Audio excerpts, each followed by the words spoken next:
Radio Espace, les grandes gueules. Leur spécialité, c'est la démesure totale. Tant qu'ils ne changeront pas, nous ne changerons pas non plus. Les grandes gueules, à suivre tous les jours sur la radio d'opinion. Radio Espace. Retrouvez l'intégralité de cette émission sur mosaïqueguinée.com, mesdames et messieurs. Allez, à venir, on s'intéresse évidemment à l'actualité, à la une, il faut le dire, des ennuis judiciaires pour un opposant et certains de ses partisans. Donc en Guinée, Dr Faya Milimono, puisque c'est de lui qu'il s'agit, et les militants de son parti, le BL, brièvement interpellés donc vendredi 5 avril dernier, à marge de l'ouverture de la session des lois du Parlement guinéen, au mandat prorogé, donc a été inculpé hier des faits d'attroupement illégal et des troubles donc à l'ordre public. On essaie de comprendre ce matin à travers son avocat et qui est aussi président d'un parti politique en Guinée, Maître Abdul Kabele Camara, que nous allons appeler un peu plus tard dans cette émission.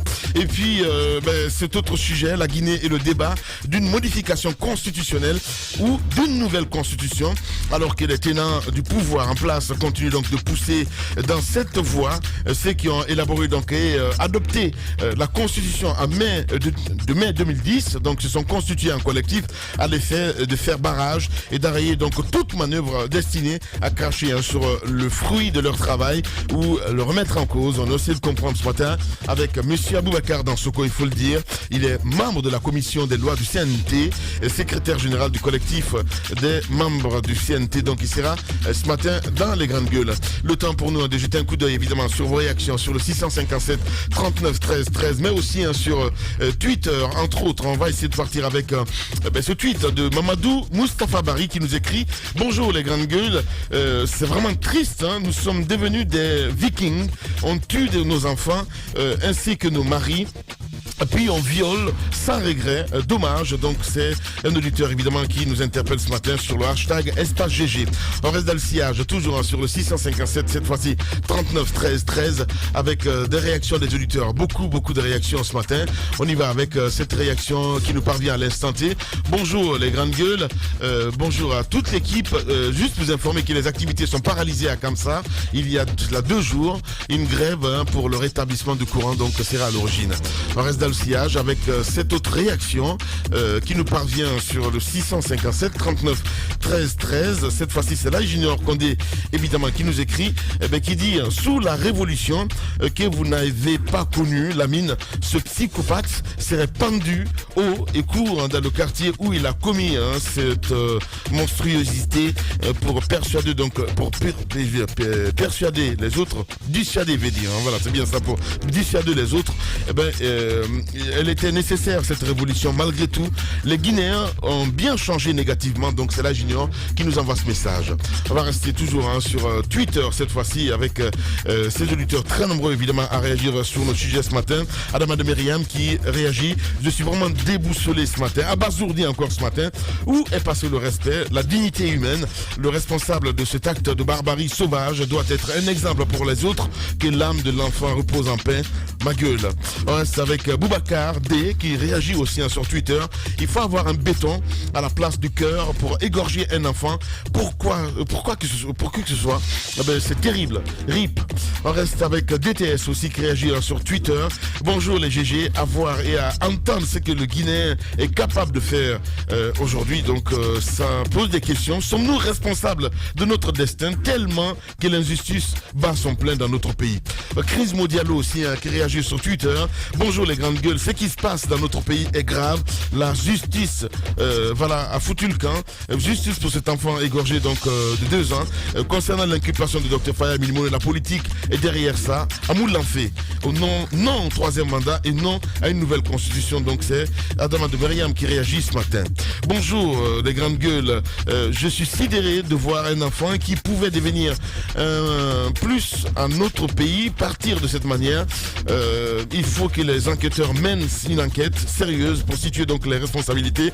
Ce crime est odieux, voilà il veut dire. Nous partons avec le recrutement de l'armée à Bakar, des cas de mort. Oui, des cas de mort. Ouais. Je crois que je ne suis pas trop, mais je crois qu'on en est à 4, pas moins de 3 dans la région de Kankan. Qu'est-ce qui explique cela? D'autres cas. La première épreuve à laquelle les candidats sont soumis, c'est l'épreuve de course.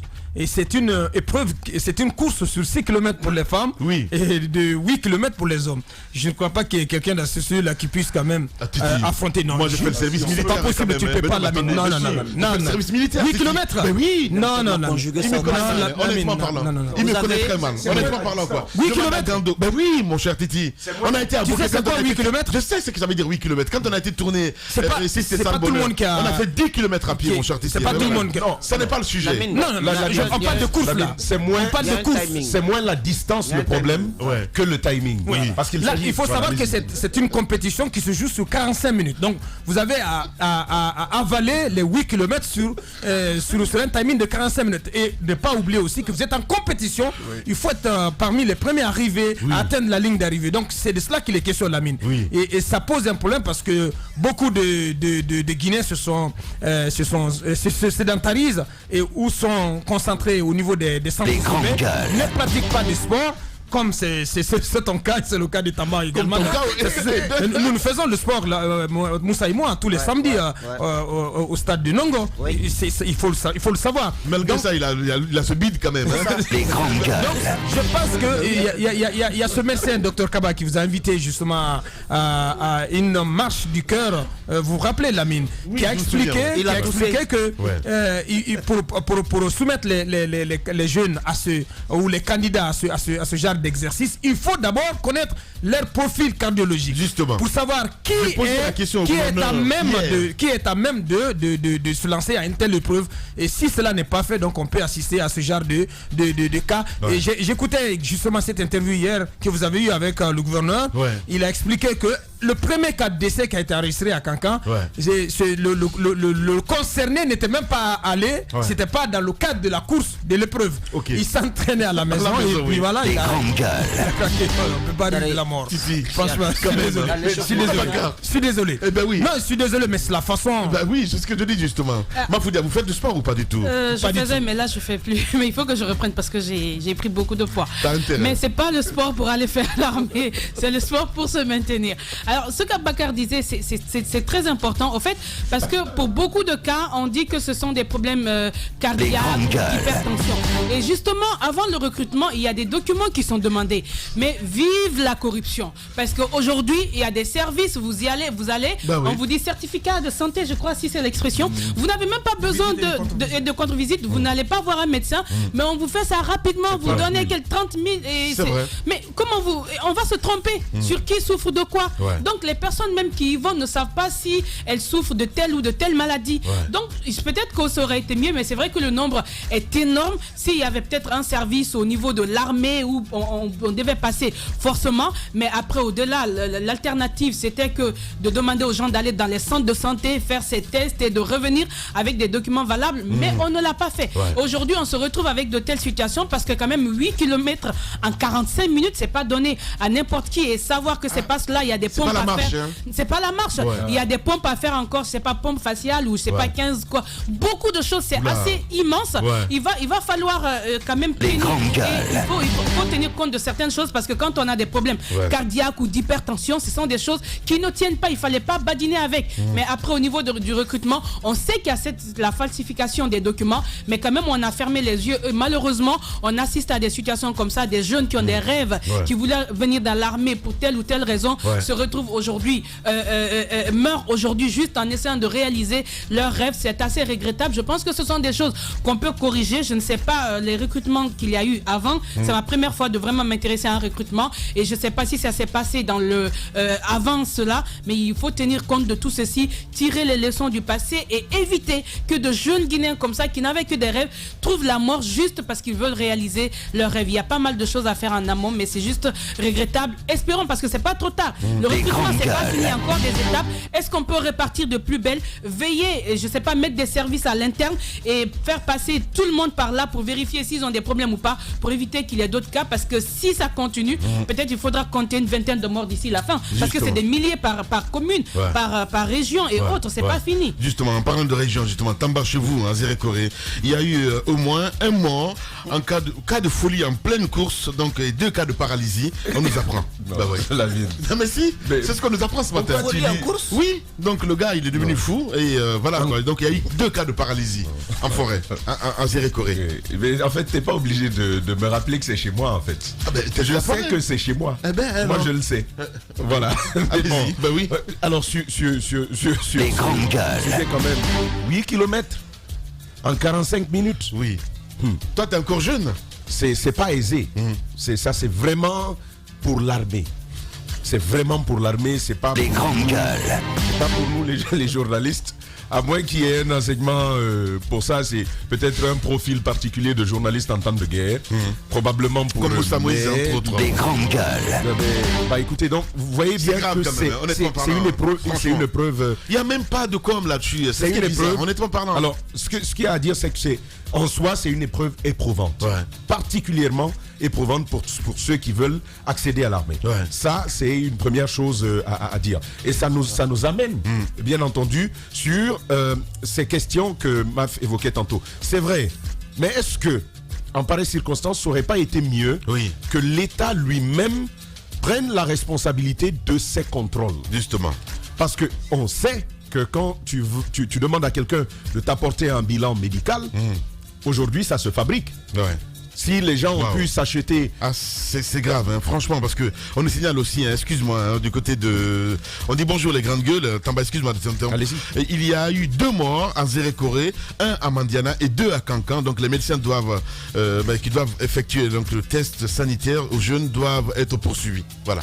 Alors, c'est un auditeur qui réagit. Bon, mais moi je veux même aller plus loin. Même des cas de folie quand même. Moi je veux même aller plus loin. Les institutions intéressantes ici, lorsque vous voulez avoir du travail chez eux, ce sont elles-mêmes qui t'envoient, qui te réfèrent à un centre. Médecin. Exactement. Les grandes gueules. Ce médecin a une convention avec ces institutions-là et il est obligé de fournir les vrais résultats. Ouais. Alors, je pense que l'État devait faire pareil.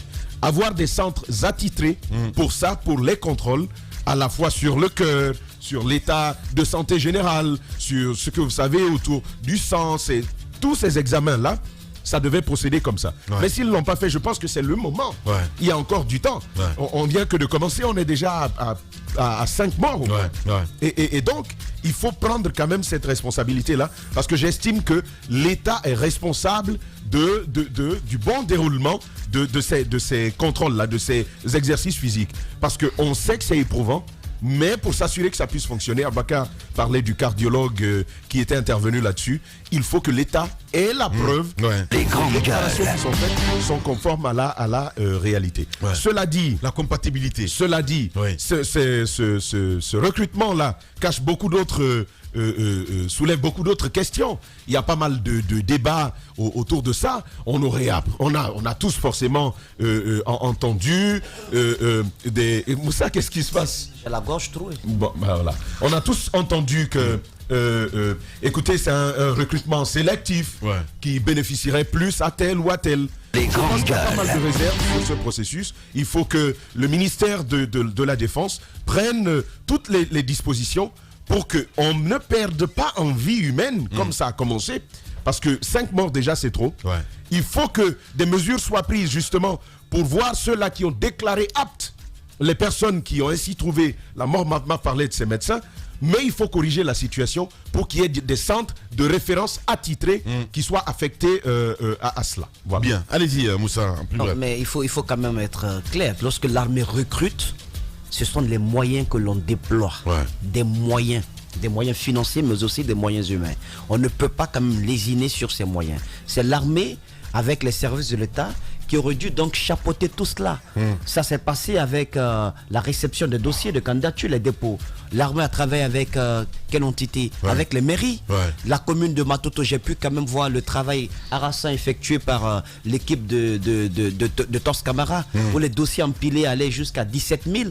Alors, lorsque ces services, on s'appuie sur ces services donc, pour faire les préalables. Et ces préalables, ce sont les textes. Moi, je voulais juste rappeler qu'il y a aussi, comme elle a parlé d'appui facial, c'est en 15 pompes, les abdominaux, en 15 également. Mais je me dis, lorsque vous regardez déjà les candidats, les aspirants arrêtés physiquement, vous pouvez déjà éliminer certains avant même qu'ils ne passent à d'autres épreuves. Nous sommes mal nourris. La malnutrition nous frappe. Nous sommes tous malades. Les grandes gueules. Nous allons à l'hôpital lorsque la maladie nous y traîne. On le sait.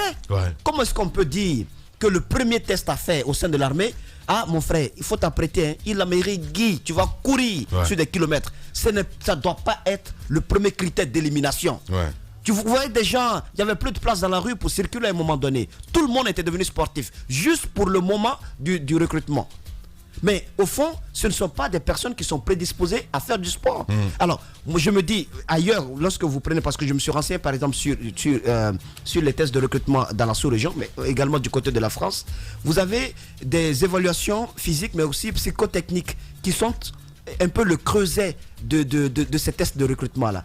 Et avec un bilan complet. Et c'est le premier critère d'élimination des candidats, le premier critère. Et la plupart des décès que nous avons sous nos yeux, c'est lié au fait que les cœurs ont lâché.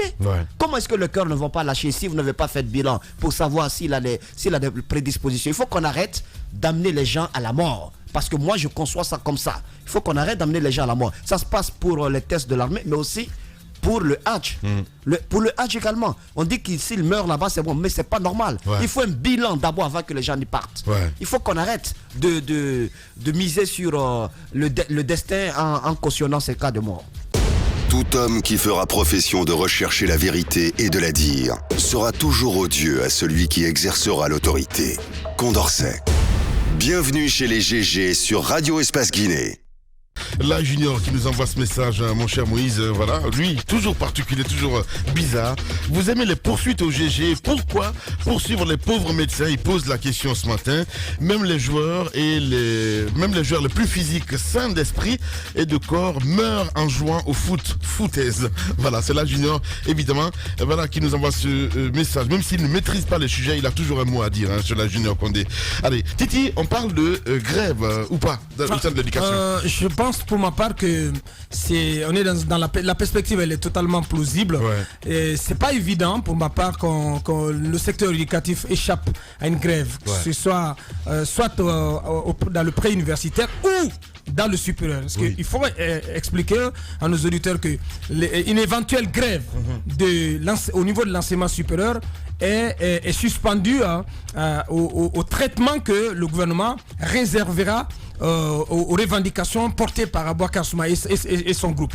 Parce que le SENAESUR, le syndicat national autonome des enseignants du supérieur de la recherche scientifique, explique que menace le gouvernement de représailles au cas où le gouvernement venait à céder face au désiderata d'Aboubacar Souma. Ça, c'était l'option qui était sur la table hier. Mais j'ai pu lire dans le préavis des grèves qu'ils ont adressé au gouvernement depuis hier, et toute une panoplie de revendications désormais. C'est comme si le SENAESUR se mettait dans l'optique de dire régulièrement, vous cédez face aux pressions, face aux désiderata d'Aboubacar Souma, nous allons en faire autant. C'est pourquoi ils ressortent tout, ils mettent tout sur la table, et donc ça devient assez compliqué. Le gouvernement se trouve donc entre les deux feux, donc le feu qui est nourri par Aboubacar Souma et son groupe, et le feu finalement entretenu par le SENAESUR. J'ai un aperçu de ces revendications. Est-ce que il faut rappeler que la pomme de discorde de cette tension entre les deux syndicats, celui de ce qu'Aboubacar Souma dit aussi que le SLEG est présent à l'enseignement supérieur, mais la pomme de discorde des tensions entre les deux syndicats, c'est autour de ce processus de recensement. Aboubacar Souma et son groupe se sont retirés de la Commission nationale de recensement, expliquant que le ministre Yero et le SENAESUR refusent systématiquement que ce recensement ait lieu au niveau du supérieur. Le supérieur répond qu'ils ne sont pas contre que le recensement ait lieu au supérieur, mais ce travail ne devrait se faire qu'avec des agents recenseurs totalement indépendants, neutres. C'est que refuse Aboubacar Souma. Donc aujourd'hui, dans le préavis de grève qui a été émis par le SENAESUR exige que ce travail de recensement au supérieur soit fait par des agents recenseurs indépendants. Ils exigent désormais la publication immédiate de l'arrêté d'abrogation du licenciement de 7 enseignants de l'université de Kenya. Donc 7 enseignants de l'université de Kenya avaient été préalablement licenciés. Donc ils exigent que le ministre Abdoulaye Yoro revienne sur ce licenciement. Wow. Ça c'est un autre point de revendication. L'autre point de revendication, c'est la publication immédiate de l'arrêté d'engagement de 451 homologues avec prise en charge à partir de janvier 2019. Et donc ça devient aussi compliqué. Il demande donc que 451 homologues soient totalement engagés à la fonction publique avec prise en charge à partir de janvier 2019. Il demande le retour de l'arrêté conjoint, et ça c'est important, et peut-être en bas on reviendra là-dessus.